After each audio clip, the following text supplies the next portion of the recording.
You like the tail, huh? Color red tail. Yeah, color red on his tail. Be gentle, sweetheart. Gentle. Wow. It's a friendly snake, huh? These snakes have been handled every day since the day they were born. Well, not every day, but Wow. pretty much. By 3-year-olds, 2-year-olds, all the way up to adults. Wow.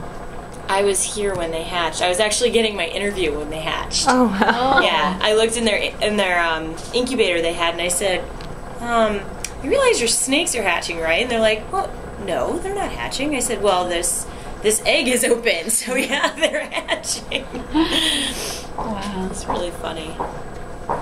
It moves a lot like the snake that we have at home that's from, I don't know, Peru.